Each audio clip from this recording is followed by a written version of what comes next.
God, I feel drained tonight. My mind is tired.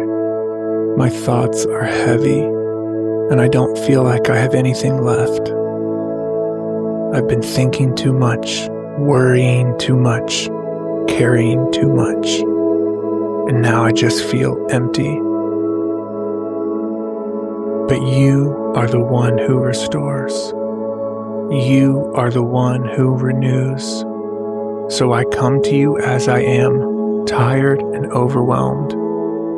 Give me rest, Lord. Not just physical rest, but deep mental and emotional rest. Slow my thoughts, quiet the noise in my mind. Fill the empty places in me with your peace. Restore my strength for tomorrow. Tonight, I choose to rest in you. Amen.